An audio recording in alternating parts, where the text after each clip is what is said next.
everything is based on the decisions you make in the moment. So if you keep checking in and staying in that moment, making decision after decision after decision without attachment, that's the key, without attachment, then you'll always be doing what you can. So that's where this muscle that I have inside that says, am I going too hard or going too easy? I know that I need to go to the butt up against that moment when I really need to make the decision that you just spoke about. Be there when it's happening to make the decision. And that's how you grow. And I just saw this direct translation from my meditation practice to that race on Sunday. And so watch how the mind too will want to grab on to your meditation and begin to control it and say, oh, I need to mix it up. And because that's just a red flag that the mind's in control and you're not. You know, when we sit for meditation, I always have people just take a few breaths, and that's kind of setting the intention. It's like this little message I send to the mind, like, we're sitting down and I will let you know when we get up. And not a moment sooner will that happen. I'm in charge, you are not. You are the student, I am the master.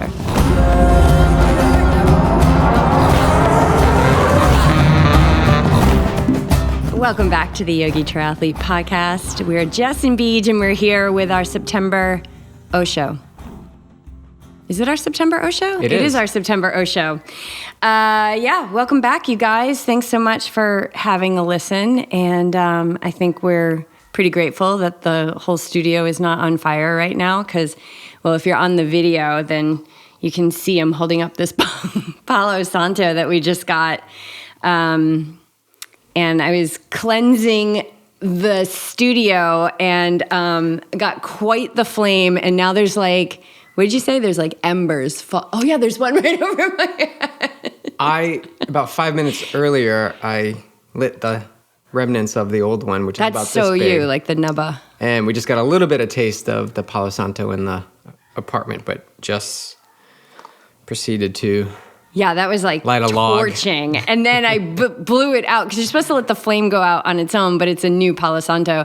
And it wasn't going out. And then I blew it out. And then the whole place was super smoky, which is not ideal when you're doing video. But I think it's clear besides the ash that's falling from the sky.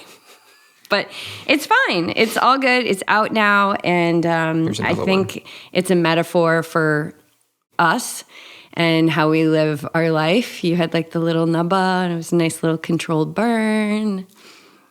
And you were like, let's party. Let's burn this place down. Well, so I lit it because I wanted to clear the energy because we sat down to podcast and I was like, are those leaf blowers? And then we looked and there's people across the street cutting down these super healthy trees. So we had to let that go and we wanted to clear out the energy because there are no mistakes. And that really tugs at my heart, the healthy trees. And that's a tree I just described to you that Clark and I were just under there the other day and I was looking up at it like I was just taking it all in. It's so funny that that's the tree. But so I guess the lesson in that is don't take those moments for granted, more moments of looking up and appreciating the nature that's around you. If you see a tree, I do this a lot too in town here, these eucalyptus trees, they're huge, but they cut them down quite often. But they're so beautiful. So I make a point to touch it. If I feel compelled to reach out and touch it, the thought is oh, I should reach out and just touch the tree. And then I pass by. Now I actually reach out and touch it. And so I do that often just to give it a high five. Yeah, I mean, everything is temporary here, including these bodies that we live in. Not to go too deep 3 minutes into the podcast. But and the first. It really is because I do that same thing. I walk by that tree and take Clark out there early in the morning, and that's one of our little spots that we stop. And I look up at that tree, and I notice the leaves, and so on paper, I would say don't cut those down. They're super healthy, but they're down now. And I think we feel the pain. But over time, I've let go of that fight. Remember our neighbor in Newport yes. Wanted to extend the driveway. The driveway. The pavement. So we could park more cars.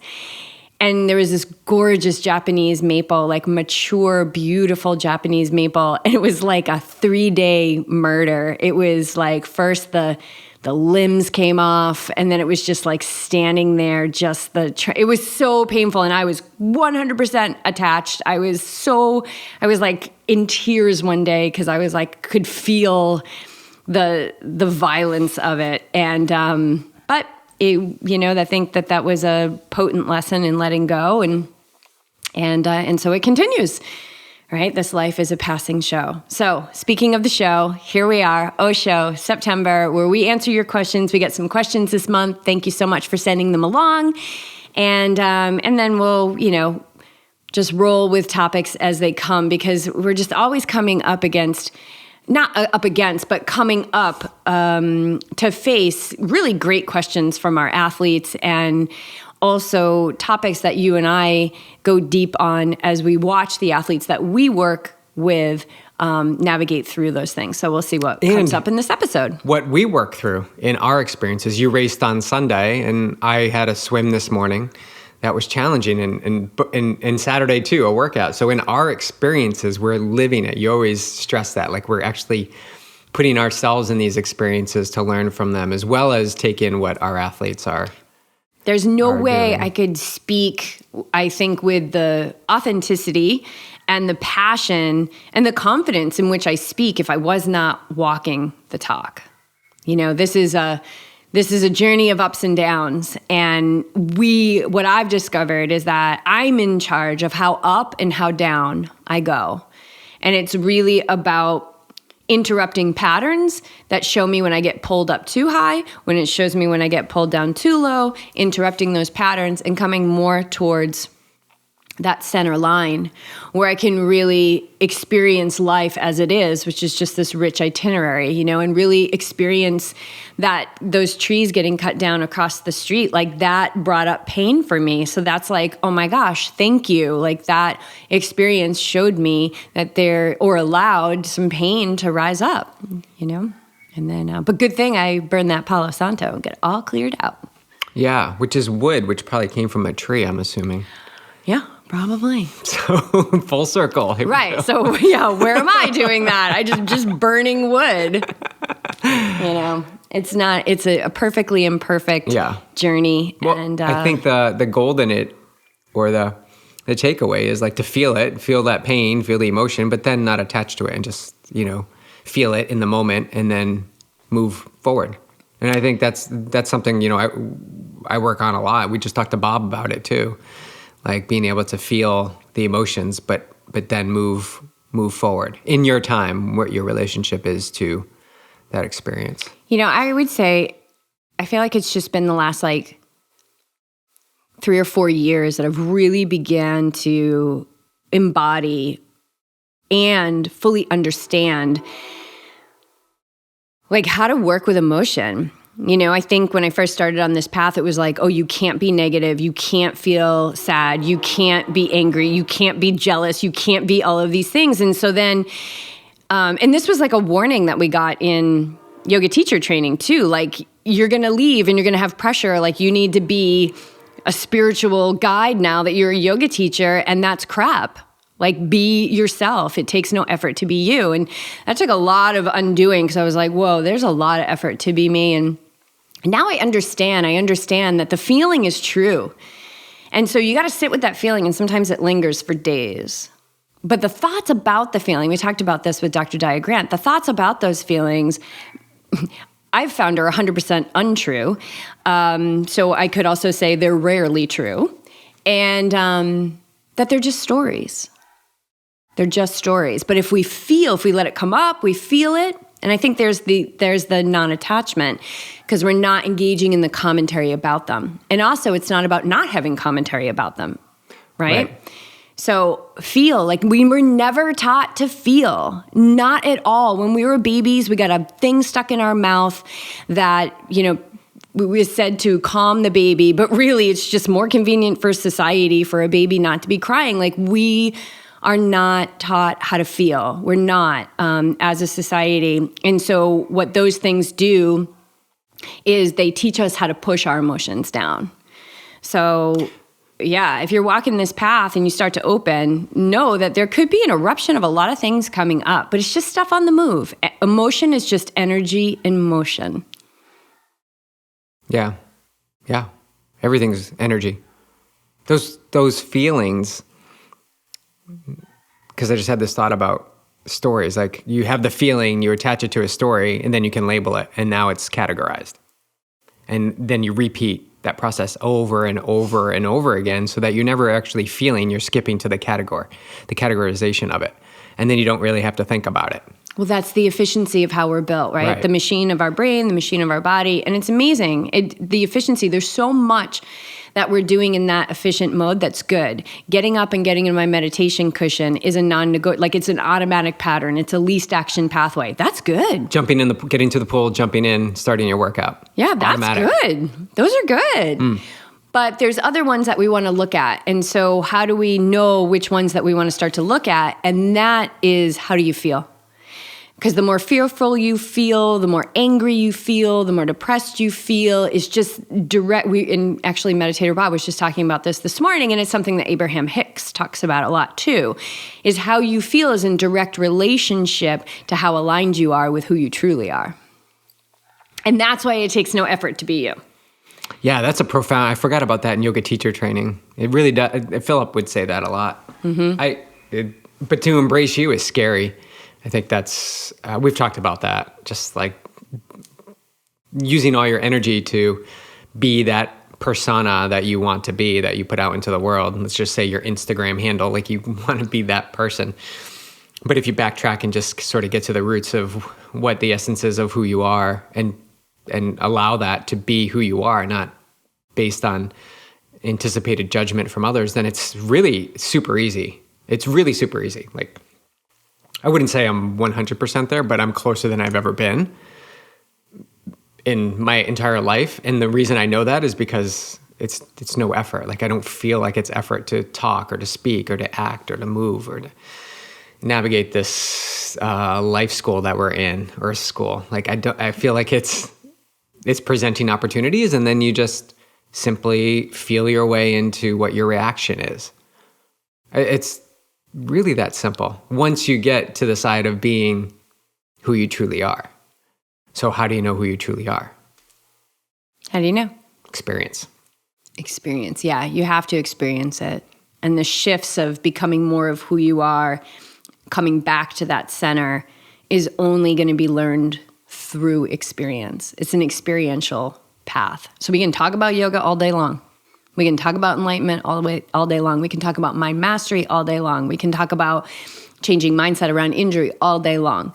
But the only way that we're actually going to do those things or reach those heightened levels or get to that level of healing in our body and our minds in our minds is through experience, for sure.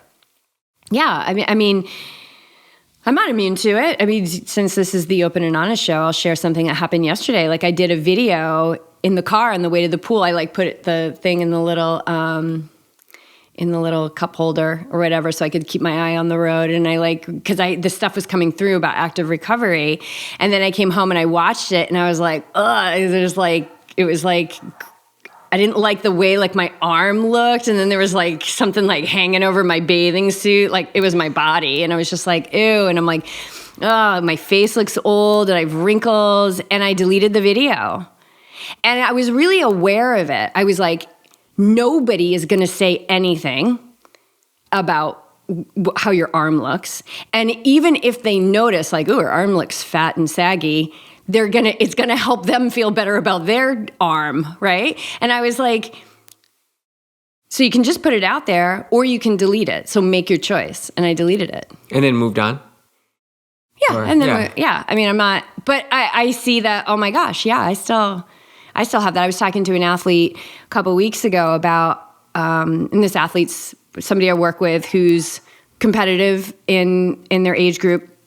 And we were talking about body image, and I was sharing my own experience with it. And, even now that sometimes I wake up in the morning, I'm like, oh, you look like you're ancient. And then I have to come back and just be got the energy that creates worlds coursing through my veins. And I always go back to meditation, reverses aging, and it actually lengthens the end caps on your DNA. So you're moving in the right direction. You're doing everything you can, and you're doing pretty well, But anyway, I'm not immune to those things. And so, I'm not beating myself up for doing it, but I think it's important to share those things because we're certainly not on the other side of that stuff. I'm still in a human body. I still forget who I am. I look in the mirror and I think that that's who I am. And, I've got judgments.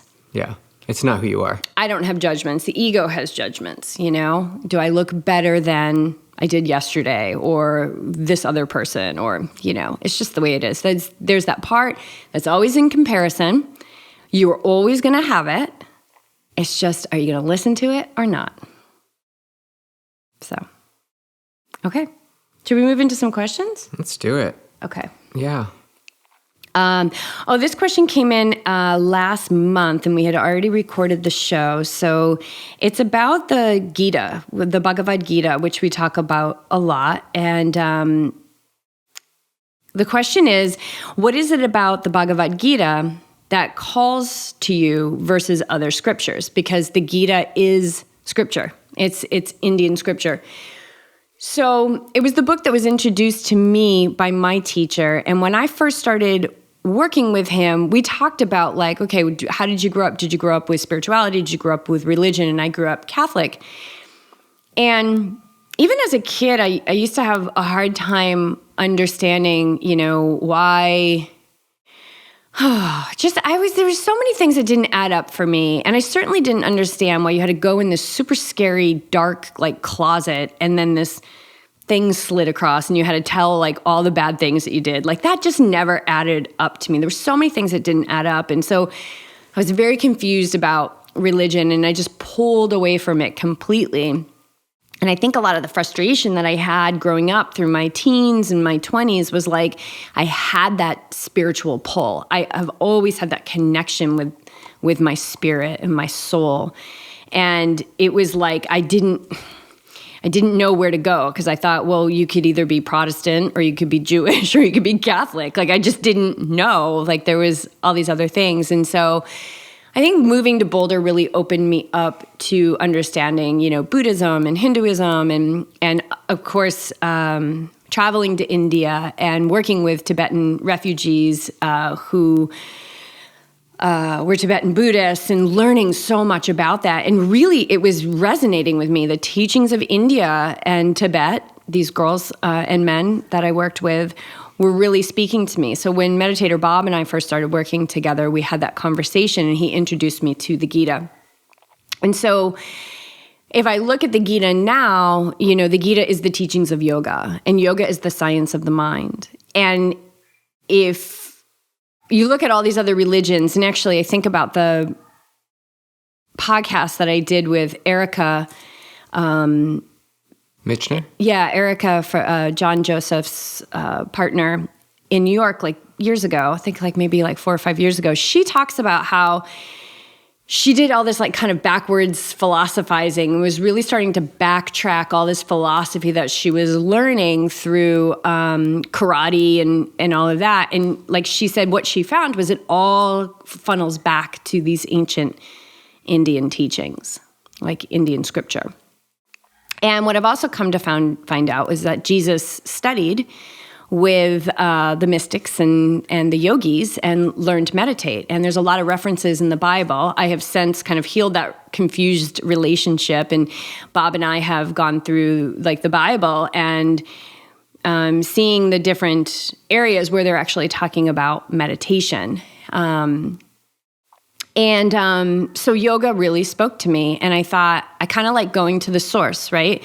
If I want B12, I'm gonna, leave a little bit of dirt on my food. I'm not gonna eat the animal that's got the B12 from eating the plants. I'm gonna eat the plant. So I kind of like going to the direct source. And when I had that conversation with Erica, that confirmed it. It was I like to just go to the source because a lot has stemmed from, if not all, and I could be misspeaking, I don't know, from ancient Indian philosophy, which is thousands and thousands and thousands of years old. So the Gita teaches the path of yoga, and yoga is the science of the mind, and that's what resonates with me. I want to know how to recondition my conditioned mind. It also teaches you meditation. It teaches you how to die. It teaches you devotion. It teaches you detachment. And these are all qualities that I know are very necessary in my transformation as I continue to raise my consciousness. So as an athlete too, the Gita takes place on a battlefield, and it's the battle of the mind, and it's the one that we all must wage in order to know who we truly are. And I think as an athlete, I really resonate with Arjuna and being a warrior and sometimes not wanting to fight, and sometimes feeling cowardly. And so it's just really resonated with me. Now, that's not to say that I haven't read a lot of the Bible. I've also read the Upanishads, which is other scripture. And then Bob has taught me a lot about the Vedas, which are like the earliest recordings of experience with streams of consciousness. And then also the Quran, like he's studied all of this stuff. And so he knows the Quran very well. And as he has taught me about these other scriptures, it all comes back to these teachings of the Gita. So that's kind of that's really how I got drawn to it. And I kind of think like if you find a thing that really speaks to you, like stick there. But there's other books too and that's actually another question that we have. Yeah, what other books would you recommend? So or what's on our hit list? Like what? Well, why don't you start since I just took up a chunk of moments? Well, yeah, I personally like the Untethered Soul, Michael Singer, in yoga teacher training with Live, Love, Teach. It's kind of the first book that they only asked us to read the first chapter. And that's what I give to our athletes is just read that first chapter. Start with the first chapter and read it over and over and over again. But it's a really, to me, it just connects. Like I read it over and over. I just open chapters and read random things. It just connects with me because it talks a lot about you or not, the thoughts. Again, a meditation, separate thoughts and awareness of those thoughts. And it's really simple. It tells basic stories that I feel like I can really grasp well and then share my version of the story with others when they ask. Like I feel like I can pull a teaching from it. So that's one book. And everything that Michael Singer is talking about is the essence of the Gita. It's all connected. It's all connected. It's all very simple. Right. You're not the mind, and you're not the thoughts, and you're not the body. Well, the other one, the Surrender Experiment from Michael Singer is so amazing. Another huge teaching from the Gita. Power of Now, Eckhart Tolle. Really like that. I mean, you can just open that and I remember doing my long runs in Newport. We had that book on audio file, and I would just put it on my iPod, the little iPod, whatever the Shuffle, I think it was called. And I just remember listening to it over and over again on my long runs. Remember the ones that we had that were like egg-shaped? Yeah. And those were Nike. They were Nike. Yeah. And I remember people at the gym were like, you have music on that? I'm like, yeah, MP3s. Yeah, I know. And then we'd like blast in all this punk music. And well, it probably wasn't punk music. No, it was... it was like Blink-182. It was like snowboarding music. Yeah. And then, that probably wasn't very safe. We're like blasting music all. And snowboarding in the trees. So those are some books. Oh, The Alchemist. I guess it's my favorite books because you've listened to these. I know you have. But for me, these things tell stories. I don't venture too far out. Like, I just like to read stuff over and over again. The same thing with my training. Same loops over and over, same similar workouts over and over again and get really good at it. Desensitize the mind. The mind wants more like entertainment, and we already have a lot of entertainment going on. So for me, I'm talking my personal experience, I like to hone in on a few things and just get really soak those up. That's my experience. Yeah, I think that's great. A great thing for people to take away. I'm looking at the Yoga Sutras of Patanjali. I have the version that was translated by Swami Satchidananda, which is one of my teacher's teachers. And, another big tie-in to the Gita, right? Like that's that teaches yoga, and the Gita teaches yoga. And I love the sutras because they tell such basic stories. There's so many little like tales and stories in there to help you understand just these qualities of life and the highs and the lows and the contrast that we experience here. And again, it's all the limbs of yoga and the sutras. I can't remember how many there are. I'm sure there's many yogis that could name that right off the bat. Can't remember how many, but I think there's 4 books within the sutras. And they're really kind of the guidelines and the teachings of how to raise your consciousness. So, and I like that. Like, I want to raise my consciousness. If I raise my consciousness, my cells are going to change. My body's going to be healthier. My muscles are going to be healthier. I'm less prone to injury. Like, I like that stuff. So, there's training the mind, right? The science of the mind. So as an athlete, why would I not want to dive into the science of the mind? And I'm not talking about what science has discovered about the mind. I'm talking about the science of the mind, like reconditioning the conditioned mind. Not so much about what's happening in the brain, because the brain's going to follow how we recondition our mind. The brain is the organ that captures our consciousness, and our consciousness holds our whole history. So I'm not interested, again, going right to the source. I'm not interested in not that I'm not interested, it's fun and cool to understand that the brain is plastic and we can change it, and it's a total miracle. I'm not poo-pooing the brain. It's amazing. I thank it every day. Actually, I was sitting and imagining it and holding it today in meditation, like imagining all the gray matter in my brain. And like, do you ever do that? Do you ever like imagine your insides? I do that all the time. And I was just infusing it with all this light and watching the synapses, and really cool. So I do like to use that stuff, but I like to go just right to the source. Who am I? Let me go there, and then I can, on my way, I can get rid of all those layers that are keeping me from, all that stuff.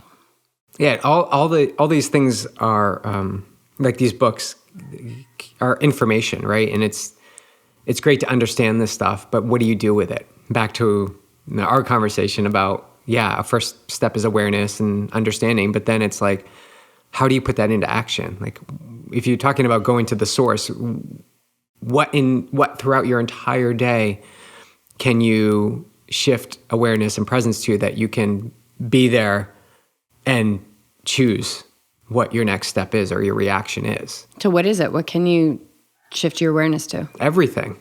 Your breath. Like, the breath is a great cue, and we talk about that all the time. But what I'm saying is, like, throughout a 24-hour period, picking up and drinking the coffee, or drinking your cacao, or how I move my arms, like, all of this is opportunity to practice awareness. And when you're aware and conscious and presence, then you can see that there's a separation.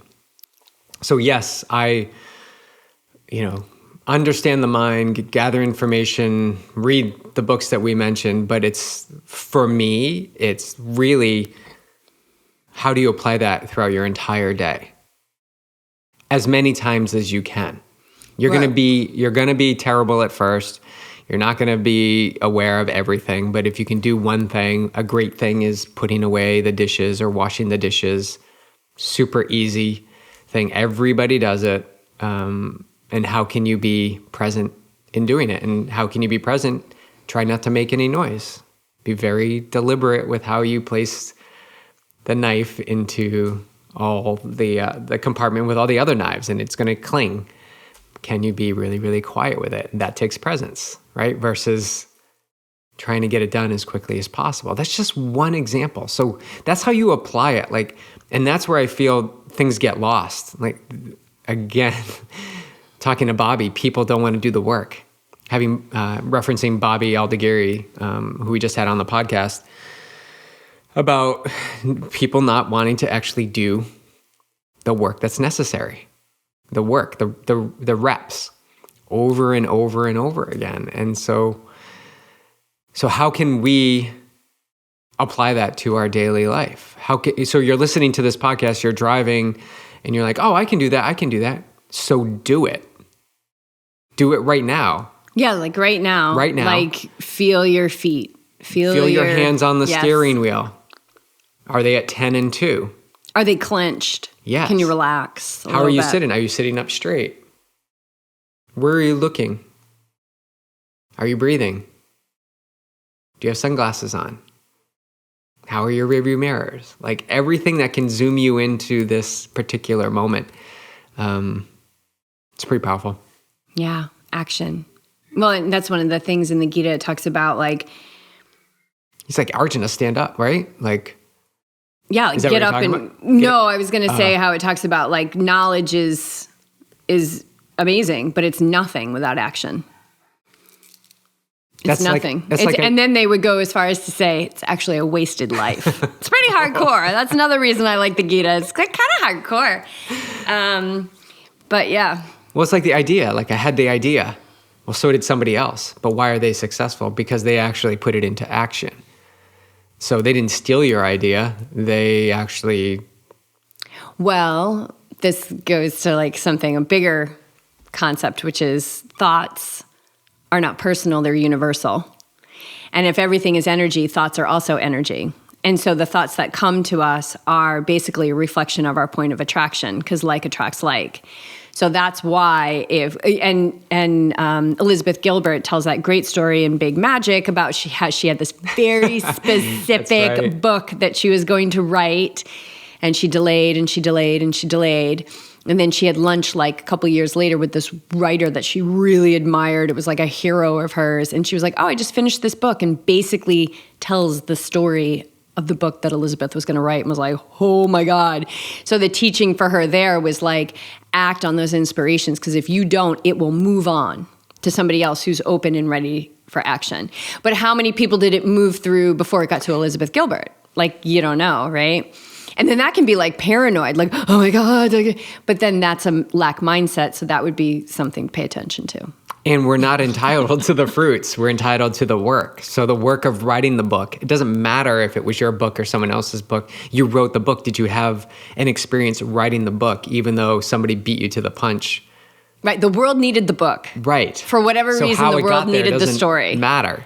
It's not yours. Right. And the universe goes, well, are you going to do it? Oh, you're not going to do it? Okay, well, I'm going to give it to somebody else. All right. And oh, yeah, they have that same attraction point. So I'm going to pop it over there. Oh, they're doing it. Okay, great. That's done. That's getting into the world. All right. What's the next message that needs to get into the world? Wow. Okay. All right. Next question. The Osho is deep. Oh, yeah. So we did the books. There's another book. Especially if somebody is working with like ending their lack around finances. And I think this is such a big one. Finances is such a big one that our meditation teacher has really helped us with understanding spiritual accounting and paying yourself first and all of that good stuff. And but understand too that if there's fear of money, which is a lack mindset, you don't just have it in money. Like it's everywhere. Like you can't just say, oh, I have this mindset in lack around money. It's like, no, take a good look. It's everywhere. So there's a lot of different things in this complete work, but it's Florence Scovel Shinn, and it's 4 books in one book. And the first one is The Game of Life and How to Play It, which I love. There's one with like the power of your word, The Secret of Success. There's like 4 books in this one book, and it's the complete works. Florence Scovel Shinn, who was really like the first person talking about law of attraction. But what I love about it, and I probably have talked about it on the podcast before, is she takes a lot away from the Bible, and the Bible talking about law of attraction, right? So Jesus would say, we reap what we sow. Law of attraction would say, what we focus on expands. Yoga would say, law of karma, right? Law of cause and effect, essentially. What science would say in our world is every action has an equal and opposite reaction. So if you see, like, we're all speaking the same language. But that's a great book and a quote-unquote easy read, and a lot of examples in there of stories that she shares that, anything can change in an instant. And that is a really amazing mindset to adopt, that anything can change in an instant.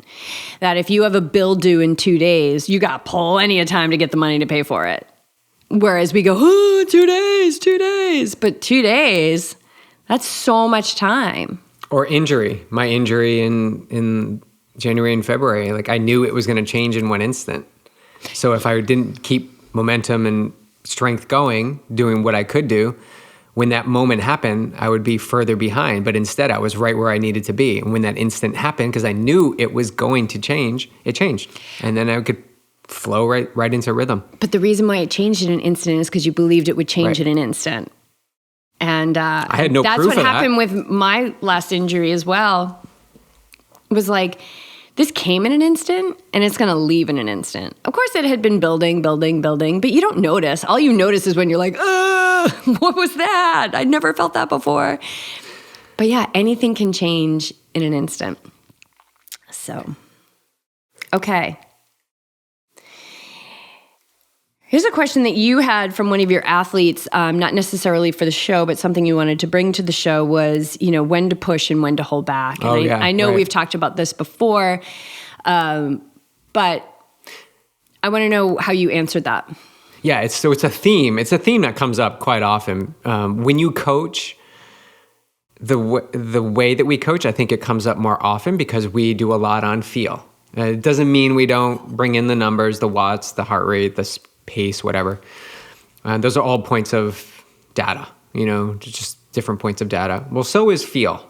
And feel is, to me, the true reliable piece of information that you'll always have. You always can tap into. We don't need an outside piece of technology to tell you how hard you're going. You can actually just feel it.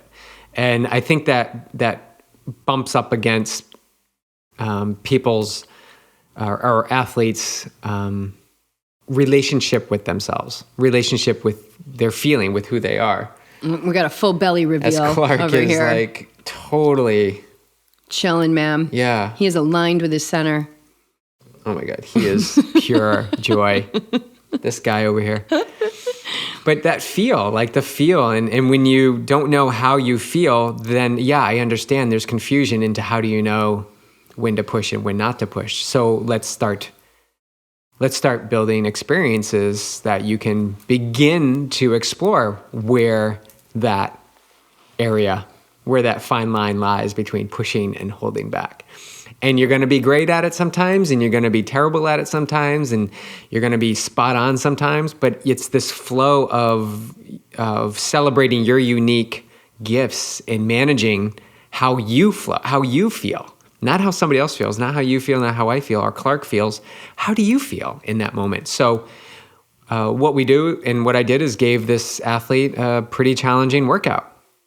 I served up a challenging workout. Here you go. Hey, I have an idea. Let's put you into an experience where you're going to get to that point where you're like, do I push or not push? Oh, this is so cool. I didn't know this. Okay. Yeah. So, because I just heard the remarks from the workout. You just read those to me. Yeah. So I just got feedback this morning from the workout that it was, thank you, big caps. Thank you for this experience. So first, the athlete needs to be open and willing to explore this area. Let's step back. That's step one. And then trust that whatever is prescribed in the workout is just a framework, right? Whether you are successful or how you deem unsuccessful at the workout really doesn't matter. It's, did you go in and have go in with an open mind and have an experience? Did you just have an experience with it? Did you see yourself wanting to hit all 12 repeats at the same pace? Did you see yourself wanting to stop at 8? Did you see yourself stopping at 12 and saying, I could go more? And be there, experiencing all of that, feel it all. So how do you feel it? Well, you stop, you take a breath.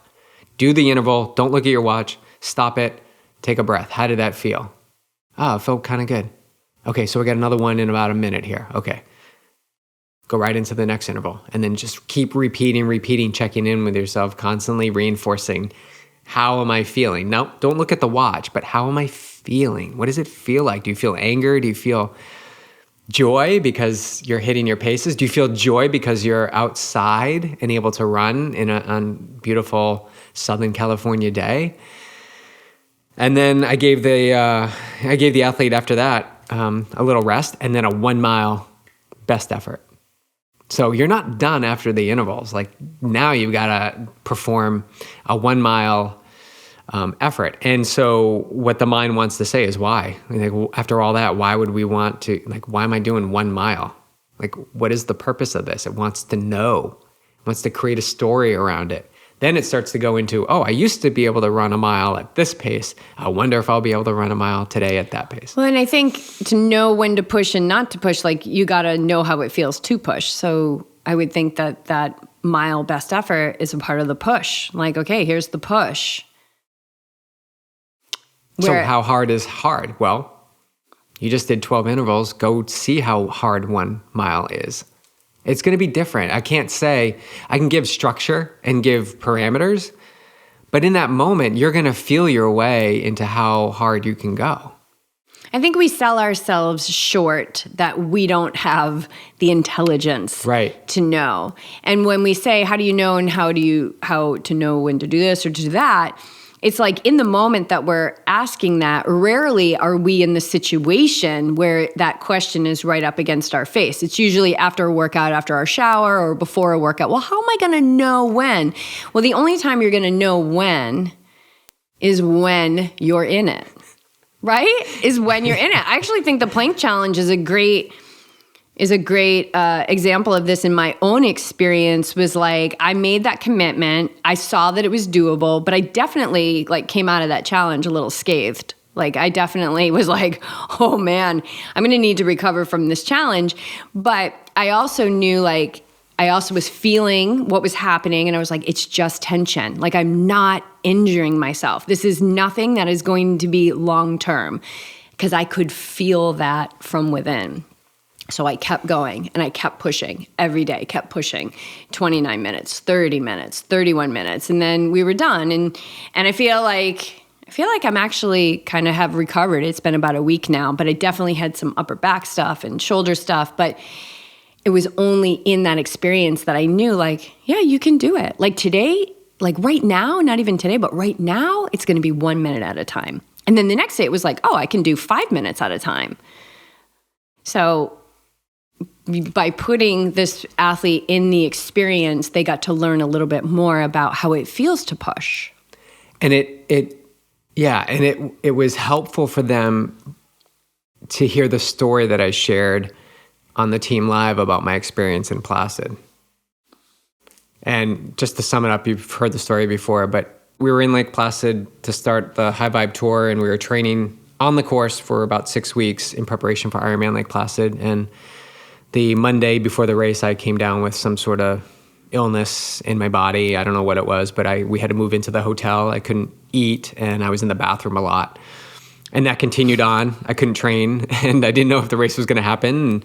But in the mindset that I had been practicing, it was to just take the next step. What is the next step I need to take? Which we had been learning already for like 2 months. Yeah, we were like, what did we just do? Like we just walked away from sold our houses. Like we're living off of savings. Quit our jobs. Like, yeah, and we were like, okay, what's the next logical step? What's the next step? So I kept taking the next step, and it took me to Thursday when I checked in my bike. I took the next step. I was able to hobble down there and get my bike in, and then Saturday I did all the stuff that you do in preparation for Ironman, and dropped off my bags and got up early race morning. I even had, breakfast. I tried to eat breakfast 3 hours before the race start, and even tried to put on my suit. And I just had this thought of like, I don't know how I'm going to get this suit off if I need to go to the bathroom. So I took it all the way up to, I would say 2.5 hours before race start.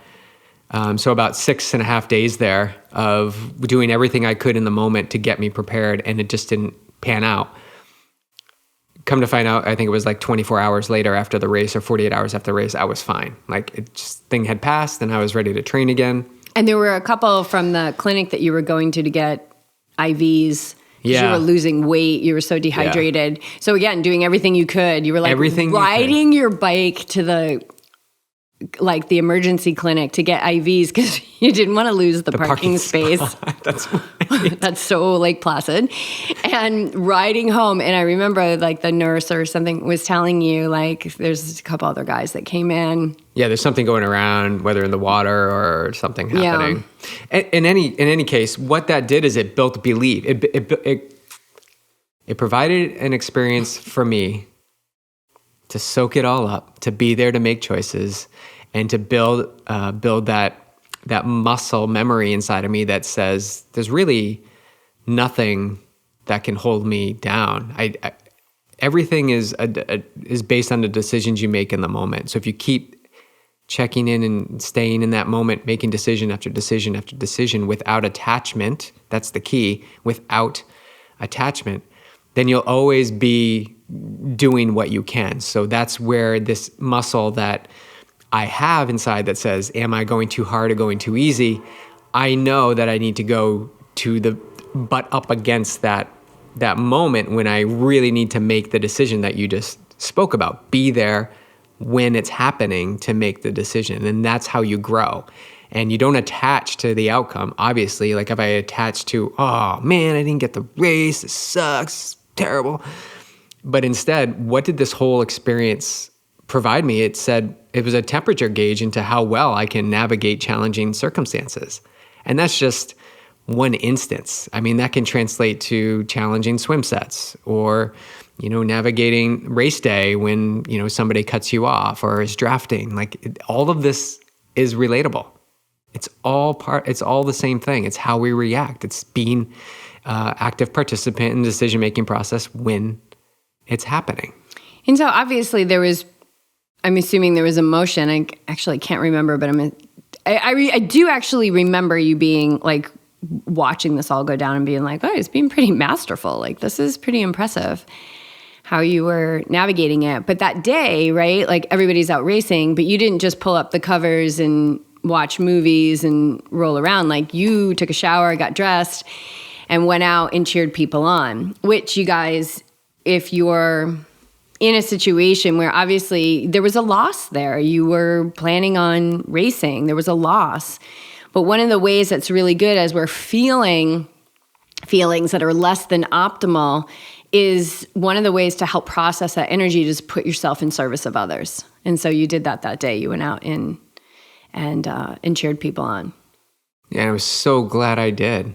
Yeah. That was the gold in that experience. Yeah. Yeah. So it's how do you know when you're pushing it out? You got to go experience it. You got to have. You don't have to have.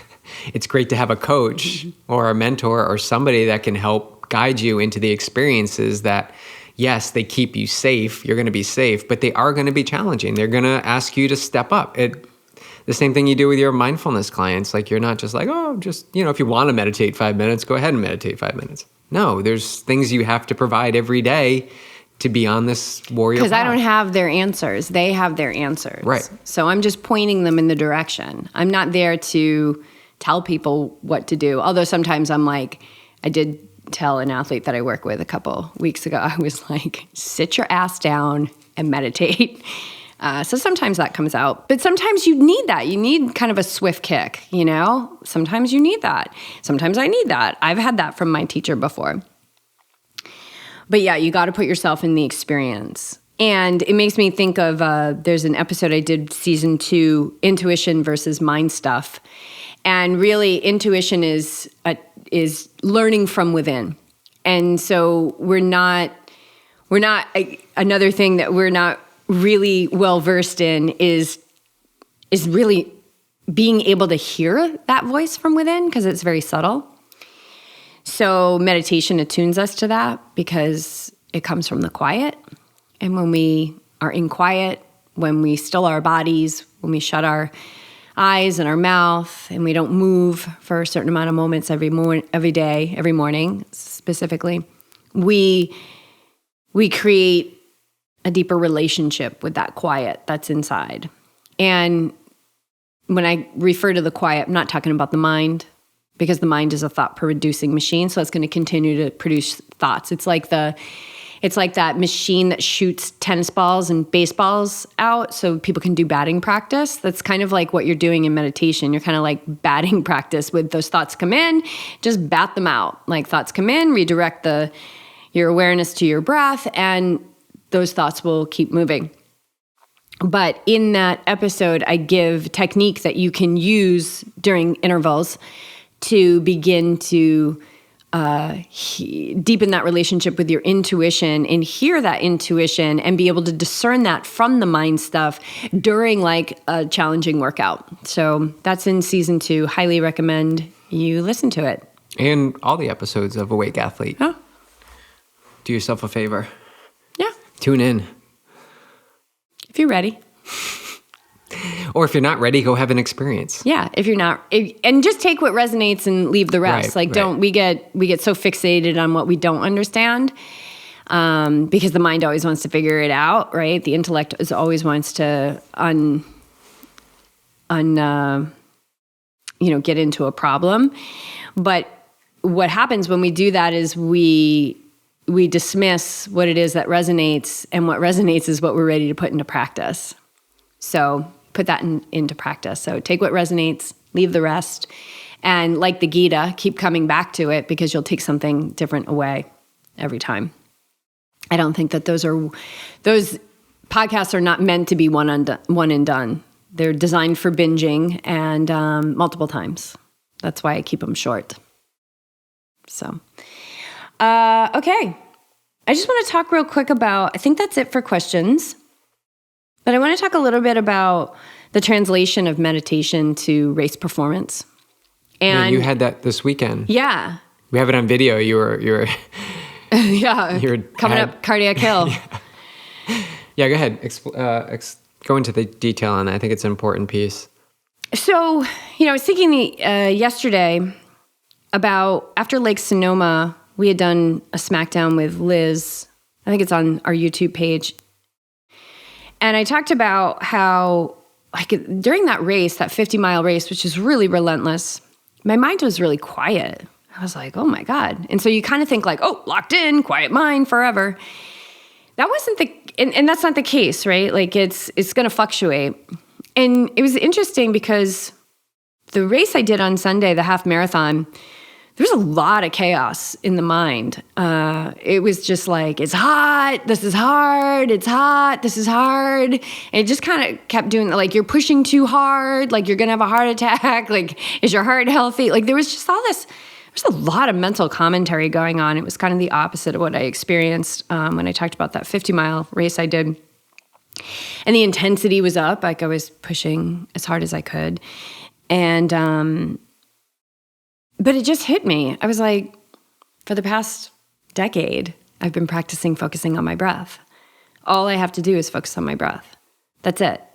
And I think when people meditate and I give them a mantra, or you give them a mantra, and we've both experienced this, we get the athlete comes back and says, I need a new mantra. I need to change it up. Yeah, I got to change it up. And that's really the mind grabbing on to the meditation and the intellect trying to control it, saying, we got to change this up. Variety is the spice of life. Well, it is the spice of life, but that's not what meditation is about. Meditation is about making the mind one-pointed in its focus. And also through meditation, it teaches us to watch the thoughts.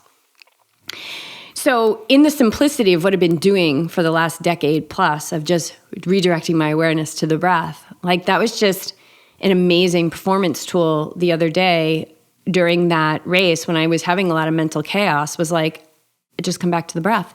Just come back to the breath. And this is what I do every day, reps, reps, reps, reps, reps. And I even brought in my mantra, the same mantra I've been using for the last 10 years in daily meditation, So Hum. And So Hum, the vibration of So Hum is peace. So why wouldn't I want to be resonating with peace in the middle of mental chaos?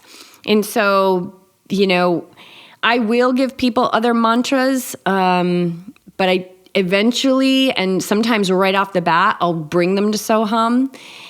I try and get them, to just stay with that, but sometimes I gotta give right here and there to keep them in the game. How can I keep them in the game? But really, Soham is like the only thing you ever need as a mantra. It will take you to the higher states of consciousness.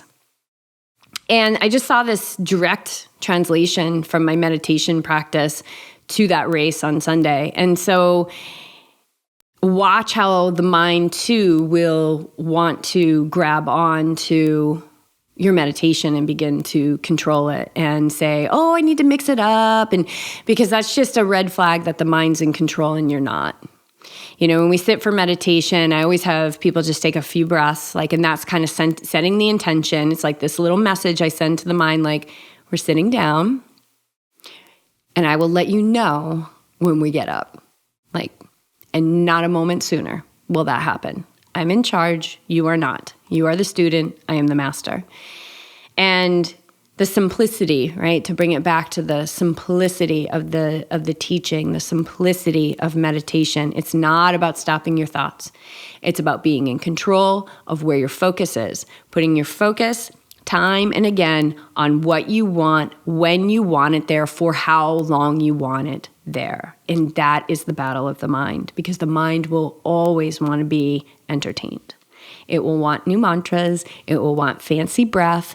That's why it wants to learn how to do a one-handed handstand and all those fancy things in yoga, because it wants to be entertained. So you got to watch out for that. But that was just in its simplicity, in a hot, dry race, tough course, mental chaos. The breath, as always, was the perfect tool. And it helped me just stay focused. And also just the present moment where all suffering falls away. Yeah, there were people on the opposite side of that. There were people just falling away on that course. Where I was standing, people's minds were just giving up already. They were actually vocalizing to me, I'm not going back out. They'd already decided before they even reached the top that they were not going to go back out for their next lap. So they were just building that energy behind relief, because now they know, okay, it's over. This is done. Versus just get to the point where you actually need to make a decision, because you don't need to make a decision right now. You need to make a decision when you're in transition. Right. And in transition is where you're going to know, do I push or do I not go anymore? But if you decide before you're in the experience, you're selling yourself short. And then there were people, like you said, that were just just locked in, just hammering that hill. Oh, they were flying. Yeah. Just really strong on the day. This girl who beat me by about 5 minutes. And I know those 5 minutes were at aid stations, because I needed the ice. I was cooling down my body, and she would skip the aid stations, and we were jockeying back and forth. And on that last lap, she passed me probably mile, because I passed her on the downhill going back out for the second loop, and she passed me probably around mile 10. And then when I saw her again, she was between a quarter mile, a half mile ahead of me. And I was like, oh, dang, and here she goes. So then it was okay, don't let anybody pass you, just go, it's run like you're being chased. And so I did. But then when we looked back at results, talk about people who stayed the course. I think there was, remember I said there was somebody finished the half marathon. It was 10 hours or 9 hours or something like that. Just so impressive. People doing the 50K that day in 13 hours. So impressive. 100K finishing at 17 hours. That was a tough day. It was very Javelina-ish with a much harder course. And for me, obviously a much shorter distance. But yeah, and that's the thing is everybody is exactly where they need to be, getting the experience they need, right on time, always being delivered, but just watch. Through meditation, we learn to watch those thoughts. And when we can watch those thoughts, we can really tune into am I selling myself short here? And just really move into that authenticity, which is honesty with ourselves. Where am I at? And making those choices from the conscious state of mind. Yeah, where am I at right now? Yeah. right, in this moment. Now, what I thought was interesting about that woman who did passed you, we actually watched the video of the start of the race because I took video, and she was the last one to leave the start of the race. She was in the way back. She so was. It just shows you. She was a good racer. Yeah. She was a good racer. And I chatted with her just briefly as she was coming up. She's like, it's just the mind. It's just the mind. Mm-hmm. So she was already onto it. She was in a good spirit. She wasn't suffering at all. So yeah, she definitely, and she didn't have anything with her. I think she had a water bottle, like the ones that they handed out, the plastic ones. She was strong. And it was interesting to watch the two of us on the course because there was things that I was better at than her. I was better at downhilling than her. So I would pass her on the downhill, but she just had a stronger speed than me on the flats. And but I was watching her because we were always within, she was always within, like she was my carrot or I was hers. I was always watching when she was in front of me and watching when she would walk and watching when she would run. And when she would walk, I'd try and run further past that spot, right? Like just trying to put some strategy in it. But I think that I would have lost a lot of time if I didn't take the time to pour water over my head. I was getting really warm out there. Yeah, so you did the things you had to do. And this is where the mind may go in, an untrained mind may go in and say, did I really go as hard as I could? Could I have gone faster? What more could I have done? Well, there's things that you did that you needed to get done in order to put you in that position that you were in as it was. So yeah, you did feel confident in yourself that you did do everything you could. Yeah, I wish I was faster at some things too, like at some races, but the results of the races that I did were because I put myself in that position. Like I did what I had to do. If it meant walking 8 stations, that's what I had to do. And when you can like massage that relationship and really understand, like give yourself a break. Like you did do your best. Then you start to really get to work. That's where the work really unfolds. I mean, there were so many times like just really asserting my will, like run to the rock, run to that rock. Okay, now just keep running, go to that bush. Okay, now keep going. Like legs are screaming, mind was screaming. Like I definitely came up to that central governor that was just like, stop. And you just got to override that, right? So that was a situation where everything was saying stop and I just kept going. So yeah, it was a cool experience. It was a rich experience. It was a sensation experience. And I've been like stupid sore ever since. So, but active recovery, crushing the active recovery, trying. Swim and bike the next day. And yeah. Well, yesterday I did yoga and bike. I did a couple of yoga sessions and then. You swam yesterday too. Yeah, I swam. Did I say bike? Yeah. No, I swam. And then got back in the pool first thing this morning, and then I'm going to bike later. Even biked home from the pool and then left the bike downstairs in the foyer because it's like if I put the bike away, it'll be like, oh, the bike's already away. You know, even though it's very easy to get. So I just left it out there, so I'll get back on it later. And side note, we were at the pool this morning for 6 a.m., but I was supposed to wake up at 5, but actually woke up at 4. Jess's alarm went off at 4, and I thought it was 5, but I got up 2, and turns out it was 4. So it's so good. I've been up since 4 today. I know. It feels good, right? Empowering. Oh, yeah. Nap time. It's so nice, like to get up and got full meditation in and no rush. I don't like to rush in the morning. So well, here's I was in a funk in the pool, so I mixed it up. I started to go in the ocean. I started to swim back in the first thing in the morning, toes in the water at 6 a.m. and swimming's gotten better. So you got to mix it. You got to be onto this system. You got to be onto your patterns and mix it up to kind of freshen up. Which is interesting because we were just talking about the mental piece, like, oh, you got to mix up the mantra and things like that. But I think with the mind, you want to really make that mind one-pointed. I think the mind is it different from the body? Well, the body is actually an extension of the mind, but knowing what you need in a moment. So. Awesome. All right. That's it. Is this luncheon before St. George or after? After St. George. So we're heading to St. George next week. Good luck. We are. Thank you. I'll see you there.